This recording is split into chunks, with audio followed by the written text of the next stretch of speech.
গৌৰৱোজ্জ্বল ৬০টা বৰ্ষ গৰকিলে উজনি অসমৰ নাৰী শিক্ষাৰ অন্যতম বাটকটীয়া অনুষ্ঠান শিৱসাগৰ ছোৱালী কলেজে। এই উপলক্ষে সোমবাৰে শুভাৰম্ভ কৰা হ'ল বৰ্ষজোৰা হীৰক জয়ন্তী বৰ্ষৰ কাৰ্যসূচীৰে ৬০খন পতাকা উত্তোলনেৰে শুভাৰম্ভ কৰা হয় অনুষ্ঠানৰ। ১৯৬৪ চনত ঐতিহাসিক শিৱসাগৰ পুখুৰীৰ পাৰস্থিত শিৱদৌলৰ কাষতে উজনি অসমৰ নাৰী শিক্ষাৰ অভিকেন্দ্ৰ হিচাপে প্ৰতিষ্ঠা লাভ কৰিছিল শিৱসাগৰ ছোৱালী কলেজে। বৰ্তমান ৬০টা গৌৰৱোজ্জ্বল বৰ্ষ গৰকা শিৱসাগৰৰ অগ্ৰণী শিক্ষা অনুষ্ঠানখনে সেই সময়ৰ সংৰক্ষণশীল নাৰী সমাজলৈ কঢ়িয়াই আনিছিল উচ্চ শিক্ষাৰ এক নতুন দিগন্ত। সোমবাৰে শিৱসাগৰৰ সমাজ জীৱনৰ বিভিন্ন ক্ষেত্ৰৰ সৈতে জড়িত গণ্যমান্য ব্যক্তিসকলে মহাবিদ্যালয় প্ৰাংগণত আয়োজন কৰা পতাকা উত্তোলনত কাৰ্যসূচীত অংশগ্ৰহণ কৰি ৬০খন পতাকা উত্তোলন কৰাৰ লগতে স্মৃতি তৰ্পণ, শ্ৰদ্ধাঞ্জলি অনুষ্ঠান, প্ৰাচীৰ পত্ৰিকা উন্মোচন, তোৰণ উন্মোচন আদি বিভিন্ন কাৰ্যসূচীৰ অন্তত অনুষ্ঠিত হোৱা মুকলি সভাতো অংশগ্ৰহণ কৰে। শিৱসাগৰ ছোৱালী মহাবিদ্যালয়ৰ হীৰক জয়ন্তী প্ৰাক মুহূৰ্তত এই মহাবিদ্যালয়ে ইতিমধ্যে ৬০টা বৰ্ষ সম্পন্ন কৰিছে। আজি এই প্ৰাক মুহূৰ্তত আমাৰ মনত পৰিছে যিসকল শিৱসাগৰ বৰেণ্য ব্যক্তিৰ চেষ্টা, কষ্টৰ ত্যাগৰ বলত এই মহাবিদ্যালয়ৰ প্ৰতিষ্ঠা হ'ল। সেইসকল ব্যক্তিৰ যদি শ্ৰদ্ধা নাথাকিলেহেঁতেন শিৱসাগৰ এই মহিলা ছোৱালী মহাবিদ্যালয়খন প্ৰতিষ্ঠা নহ'লহেঁতেন আৰু আমাৰ শিৱসাগৰ নগৰৰ লগতে আশে পাশে থকা এই গ্ৰাম্য অঞ্চলৰ মহিলাসকলক শিক্ষিত কৰাৰ ক্ষেত্ৰত আমি হয়তো পিছ পৰি ৰ'লোহেঁতেন।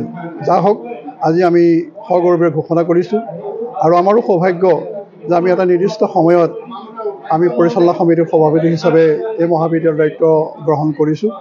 আমি পূৰ্বতেও আমি এখন মহাবিদ্যালয়ত অধ্যাপনা কৰিছিলোঁ আৰু এটা আমাৰ নিজৰ চিন্তা চৰ্চা আছে আৰু এটা আমাৰ নিজাববীয়া কৰ্মসূচী আছে যে আমি য'তেই আমি আনুষ্ঠানিকভাৱে দায়িত্ব অৰ্পণ কৰোঁ তাতেই সেই অঞ্চলৰ ব্যক্তিসকলক লগত লৈ আমি যিমান পাৰোঁ সকলোৰে প্ৰচেষ্টাত এখন মহাবিদ্যালয়ৰ প্ৰতিষ্ঠা বা তাৰ যিখিনি অসম্পূৰ্ণ কাম সেইখিনি সম্পূৰ্ণ কৰাৰ ক্ষেত্ৰত আমি চেষ্টা চলাম।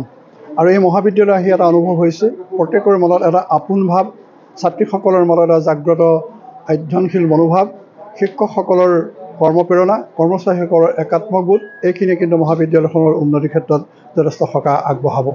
লগতে আমি আপোনালোকক গৌৰৱে কৈছোঁ যে প্ৰায় ৮ বছৰ এই মহাবিদ্যালয়ৰ স্থায়ী অধ্যক্ষৰ আইনী যুঁজত দেশৰ উচ্চতম ন্যায়ালয়ে এগৰাকী আমাক অধ্যক্ষ স্থায়ীভাৱে নিযুক্তি কৰিলে আৰু তেখেতে যোৱা ১ এপ্ৰিলৰ তাৰিখৰ দিনাখন কাৰ্যভাৰ সম্পাদন কৰিছে। যথেষ্ট এনাৰ্জেটিক, যথেষ্ট শক্তি আৰু প্ৰাণ চঞ্চল এগৰাকী ব্যক্তি আৰু এই ব্যক্তিগৰাকীৰ প্ৰচেষ্টাত অধ্যক্ষ হিচাপে আৰু তেওঁৰ কৰ্মপটুতাৰ বাবে এই মহাবিদ্যালয় যথেষ্টখিনি আগবাঢ়িব। লগতে আমি পাইছোঁ যথেষ্ট অভিজ্ঞ পৰিচালনা সমিতিৰ ব্যক্তি যিসকলক বিশ্ববিদ্যালয়ে নমিনেট কৰিছে তেওঁলোকক এই মহাবিদ্যালয় পৰিচালনা কৰাৰ ক্ষেত্ৰত তেখেতসকলৰ চেষ্টাত শিৱসাগৰৰ ৰাইজৰ আশাসুৰীয়া মনোভাৱ আৰু আমি যিখন উদযাপন সমিতি গঠন কৰিছোঁ সেইদিনাখন আমি দেখা পাইছিলোঁ যে শিৱসাগৰৰ প্ৰায় সংখ্যক বিভিন্ন জাতীয় অনুষ্ঠান, সাহিত্য সভা, আই আহোম ছাত্ৰ সন্থা, সদৌ অসম ছাত্ৰ সন্থাৰ সমন্বিতে এই ব্যক্তিসকলে আহি এই মহাবিদ্যালয়ৰ উত্তৰৰ ক্ষেত্ৰত তেখেতসকলে যিমানখিনি পাৰোঁ চেষ্টা কৰিম বুলি কৈছে। ইয়াৰ উপৰিও আৰু বহু কেইগৰাকী উদ্যোগী ব্যক্তি যিসকলে গ্ৰাম্য অঞ্চল বা নগৰ অঞ্চলত নিজৰ নিজৰ স্থানত যথেষ্টখিনি কৰ্ম কৰি এটা অঞ্চল বা এখন অনুষ্ঠান গঢ়াৰ ক্ষেত্ৰত চেষ্টা কৰিছে, সেইসকলক আমি লগত পাইছোঁ। গতিকে আমি ভাবোঁ আৰু আপোনালোকৰ লগত আমি একত্ৰিত হৈ আপোনালোকৰ প্ৰচেষ্টাক আমি সদায় স্বাগতম জনাম আৰু আপোনালোকৰ প্ৰচেষ্টাই এই মহাবিদ্যালয়খনক এটা ৰূপলৈ ৰূপান্তৰিত কৰিব আৰু যিটো আৰু ঐতিহ্যমণ্ডিত শিৱসাগৰৰ ইতিহাস প্ৰসিদ্ধ এটা জেগাত এই মহাবিদ্যালয় প্ৰতিষ্ঠিত হৈছে।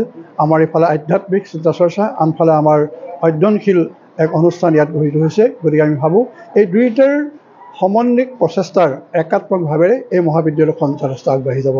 এই আৰম্ভণিতে আপোনালোক লগতে আমি সদৌ শিৱসাগৰবাসী ৰাইজক, এই বিদ্যালয়ৰ ছাত্ৰীসকলক, অধ্যাপকসকলক, কৰ্মচাৰী আৰু শুভাকাংক্ষী সকলোকে আমি ধন্যবাদ জ্ঞাপন কৰিছোঁ। নমস্কাৰ। শিৱসাগৰৰ পৰা চৈয়দ মুস্তাকুৰ ৰহমানৰ ৰিপৰ্ট, অসম আদিত্য। NKS হুণ্ডাইলৈ স্বাগতম। নৰ্থ ইষ্টৰ প্ৰথম GDSI 2.0 ফিচাৰ্ছ ডিলাৰ হৈছে NKS হুণ্ডাই।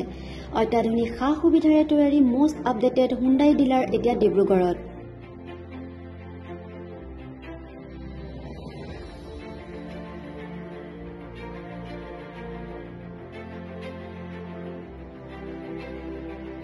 আমাৰ NKS হুণ্ডাই ডিলাৰত open sales consultant room, customer lounge লগতে পুৰণি গাড়ীৰ এক্সচেঞ্জ ফেচিলিটিও ৰখা হৈছে। ইয়াত সেলছৰ লগতে সাৰ্ভিস সেক্টৰৰো সুন্দৰ সুবিধা আছে।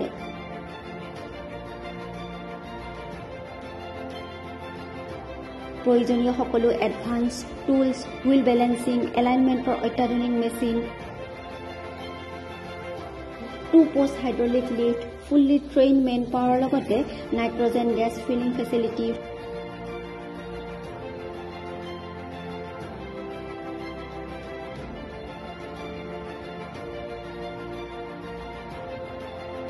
ফুল্লি অট'মেটিক কাৰ ৱাছৰ ফেচিলিটিও সুবিধা আছে।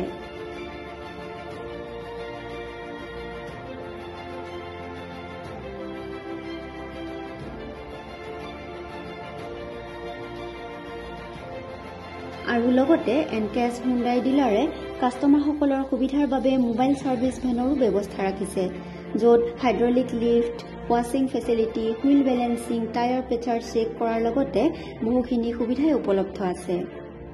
এনকেএছ হুণ্ডাইলৈ আহক আৰু সুবিধাসমূহ গ্ৰহণ কৰক।